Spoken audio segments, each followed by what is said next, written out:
காதேஸ் பர்னேயா அப்படின்ற ஒரு இடத்துக்கு ரொம்ப பெரிய இம்பார்ட்டன்ட் நம்ம பைபிள்ல இருக்கு.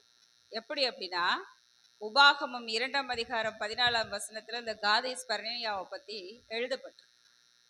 நமக்கு நல்லா தெரியும், மோசே அவர்கள் என்ன செய்றாங்க, 40 வருஷ காலங்களாக என்ன செய்றாங்க, எகிப்தில இருந்து மக்களை, இஸ்ரவேல் ஜனங்களை கூட்டிக் கொண்டு கானான் தேசத்துக்குள்ள கூட்டிட்டு வர்றாங்க அப்படின்றது நமக்கு நல்லா தெரிஞ்ச விஷயம்.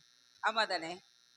அந்த இஸ்ரவேல் ஜனங்களை கூட்டிட்டு வர்றப்ப அந்த காதேஸ் பர்னேயான்ற இடம் எங்க இருக்கு அப்படின்னா, நம்மளுடைய கானான் தேசத்துக்கு முன்னாடி இருக்கிற யோர்தான் நதிக்கு முன்னாடி இருக்கிற இடம் தான் அந்த காதேஸ் பர்னேயா. இந்த காதேஸ் பர்னேயாவை தாண்டி அந்த யோர்தானை தாண்டிட்டா அவங்க எங்க வந்துடலாம், கானான் தேசத்துக்குள்ள வந்துடலாம். இந்த காதேஸ் பர்னேயாவை அடையிறதுக்கே இவங்க எவ்வளவு தூரம் நடந்து வர்றாங்க அப்படின்னா 2 வருட காலங்கள் நடந்து வர்றாங்க. எகிப்துல இருந்து செங்கடலை தாண்டி அவங்க நடந்து வர்ற தூரம் எப்படியாக இருக்குதுன்னா 2 வருட காலங்கள்.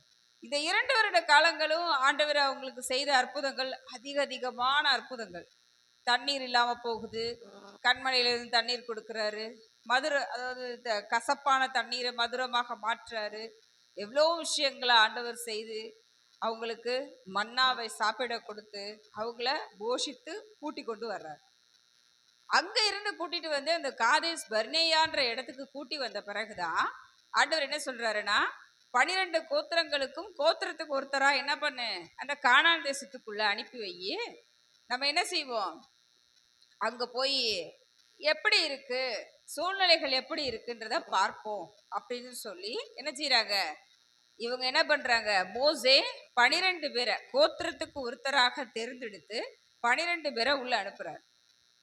ஆனா இதுல என்னாகமத்துல ஒரு குறிப்பு இருக்கு, உபாகமத்துல ஒரு குறிப்பு இருக்கு. உபாகமம் முதல் வருமா, என்னாகமம் முதல் வருமா? ஆதியாகமும் யாத்திராகமும் என்னாகமும். அந்த என்னாகமத்துல எப்படிப்பட்டதாக இருக்குது அப்படின்னா, ஆண்டவர் தான் அவங்களுக்கு உத்தரவு கொடுத்து 12 பேரை அனுப்பி வச்சதாக இருக்கு. ஆனா அதுக்கு அடுத்து இருக்கிற உபாகமத்துல எப்படி இருக்கு அப்படின்னா, நீங்கள் கேட்டுக்கொண்டபடியே, அதாவது அந்த மக்கள் இஸ்ரவேல் ஜனங்கள் கேட்குறாங்க மோசேட்ட, நம்ம கானான் தேசத்துக்குள்ள போக போறோம் சரிதான், ஆனா என்ன செய்யணும், இப்ப அங்க எப்படிப்பட்ட சூழ்நிலை இருக்கு, அங்க யாரு இருக்கிறாங்க, எப்படிப்பட்டவங்க இருக்கிறாங்க, உள்ள போய் நம்ம சுதந்திரிச்சு கொள்ள முடியுமான்னு நம்ம ஆட்கள் அனுப்பி பார்ப்போம் அப்படின்னு சொல்லி அவங்க கேட்டது நிமித்தமாக கர்த்தரிடத்துல உத்தரவு கேட்டு மோசே என்ன செய்யறாரு, 12 பேரை அனுப்பி வைக்கிறார். ஏன், அங்கனக்குள்ள ஒரு பெரிய ஒரு டர்னிங் பாயிண்ட் இருக்கு. என்ன அப்படின்னா, அந்த காதேஸ் பர்னேயாவை வச்சுதான் அவங்க அனுப்பி வைக்கிறாங்க. விசுவாசம் அவிசுவாசம் நம்ம அடிக்கடி படிச்சுக்கிட்டு இருக்கோம் இல்லையா? அடிக்கடி நமக்குள்ள இருக்கிற ஒரு அவிசுவாசம் என்னது, ஒரு விசுவாசம் என்னது அப்படின்னு சொல்லி நம்ம அடிக்கடி அதுக்குள்ள ஒரு கிளாரிபிகேஷனுக்குள்ள வந்துட்டே இருக்கிறோம். இந்த விசுவாசமும் அவிசுவாசமும் இந்த இடத்துல என்ன செய்யுது அப்படின்னா, அவங்களுக்குள்ள இருந்து வெளிப்படும். யார்கிட்ட இருந்து, அந்த இஸ்ரவேல் ஜனங்கள்ட்ட இருந்து. ஒருவேளை அவங்க கரெக்டா விசுவாசிச்சிருந்தாங்கன்னா என்ன பண்ணிருப்பாங்க, ஆண்டவர் உத்தரவு கொடுத்துட்டார் கானான் தேசத்துக்குள்ள போங்கன்னு. எதுக்கு 12 பேரை அனுப்பி வச்சு அவங்க வேவு பார்க்க வேண்டிய அவசியம் இருக்கு? அப்படி அவங்க வேவு பார்க்க வேண்டிய அவசியமே இல்லை. அவங்க என்ன பண்ணியிருந்திருக்கலாம், டைரக்டா அவங்க உள்ளுக்குள்ள போயிருந்திருக்கலாம். ஆனா அவங்களுக்குள்ள இருந்த அவிசுவாசம் தான், உள்ள போனா நம்ம சாவோமா பிழைச்சிருப்போமா, நம்ம நல்லா இருப்போமா, அங்க நல்ல சாப்பாடு இருக்கா என்ன ஏதுன்னு தெரியலையே அப்படின்னு சொல்லி அவிசுவாசப்பட்டது நிமித்தமாகத்தான் 12 பேரை உள்ள அனுப்புறாங்க. இந்த விசுவாச போராட்டம் எப்போ வரைக்கும் இருக்கு, இப்போ வரைக்கும் இருக்கு. நமக்கு ஆண்டவர் நம்மளை காப்பாத்திடுவாரா, நமக்கு சரியான சாப்பாடு கொடுத்துருவாரா, இந்த வேலையில சேர்ந்தா நமக்கு நல்ல பலன் கிடைக்குமா, இந்த வீட்டுக்கு போனா நம்ம நல்ல சந்தோஷமா குடியிருப்போமா, இந்த தேசத்துக்குள்ள போனா நம்ம நல்லா இருப்போமா, இது எப்பயுமே நமக்குள்ள என்னது சந்தேகமாகவே இருந்து கொண்டு இருக்கு. ஆண்டவர் சொல்றாரு, விசுவாசித்தால் தான் நம்ம என்ன செய்ய முடியும், கர்த்தருடைய மகிமையை பார்க்க முடியும். நடந்தது என்ன, 12 பேர் உள்ள போறாங்க, 10 பேர் துர்ச்செய்தியை கொண்டு வர்றாங்க. அப்பப்போ உள்ள போக முடியாது, ஏனாக்கியருடைய மக்கள்களா இருக்கிறாங்க, பயங்கர ராட்சசரா இருக்கிறாங்க, உள்ள போகவே முடியாதுன்னு சொல்றாங்க. ஆனா 2 பேர் யோசுவாவும் காலேப்பும் மட்டும் நற்செய்தி கொண்டு வர்றாங்க, உள்ள போகலாம், சுதந்திரிக்கலாம், ஆண்டவர் நம்மோடு இருக்கிறாருன்னு சொல்லி. இந்த யோசுவாவையும் காலேப்பையும் மாத்திரம் ஆண்டவர் என்ன செஞ்சுக்கிறாரு, சரின்னு எடுத்துக்கொள்றாரு. மீதி இருக்கிற 10 பேரையும் ரிஜெக்ட் பண்றாரு.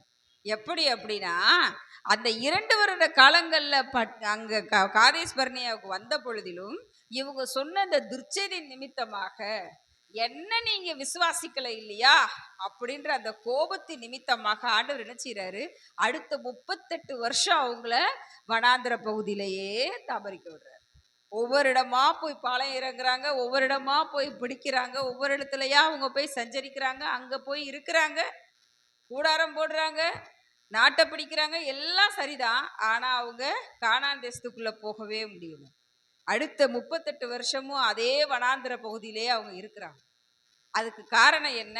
அவங்க அன்னைக்கு சொன்ன அந்த துர்ச்செய்தி தான். ஆண்டவரை விசுவாசிச்சிருந்தா அந்த 2 பேர் சொன்னது போல நற்செய்தி சொல்லியிருப்பாங்க. ஆண்டவரை அவிசுவாசப்பட்டதுனால அவங்க என்ன செஞ்சாங்க?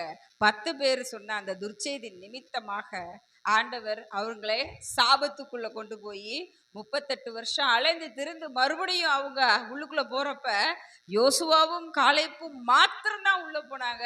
அவங்களுக்கு கூட இருந்த அந்த தலைமுறை எல்லாருமே அழிந்து போனாங்க. உள்ள போனது யாருன்னா அவங்களோட பிள்ளைங்கெல்லாம் உள்ள போயிருந்தாங்க. ஆனா அந்த தலைமுறை இல்லவே இல்லை. யோசுவாவும் காலேப்பும் மாத்திரமே உள்ள போனாங்க.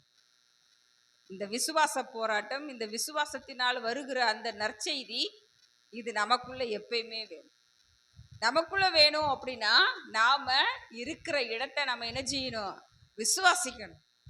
நாம விசுவாசிக்கிறது எதை தெரியுமா? நம்மகிட்ட இருக்கிற பணத்தையும் நம்மகிட்ட இருக்கிற பொருளையும் தான். ஆனா எதை விசுவாசிக்கணும்னு ஆண்டவர் சொல்றாரு? காணாததை விசுவாசிங்க. கண்டிப்பா தருவேன்னு விசுவாசிங்க. நான் இருக்கிறேன்றத விசுவாசிங்க. ஆலயம் முழுவதும் நிறைந்து இருக்கிறேன்றத விசுவாசிங்க. இந்த ஆலயத்து நிமித்தமாக உங்களுக்கு ஆசீர்வாதம்ன்றத விசுவாசிங்க. உங்க வாழ்க்கை நல்லபடியாக இருக்கும்னு விசுவாசிங்க. நீங்க கெட்டு போகவே மாட்டீங்கன்னு விசுவாசிங்க. எத்தனை சூழ்நிலை வந்தாலும் தேவன் கைவிட மாட்டார்ன்றத விசுவாசிங்க.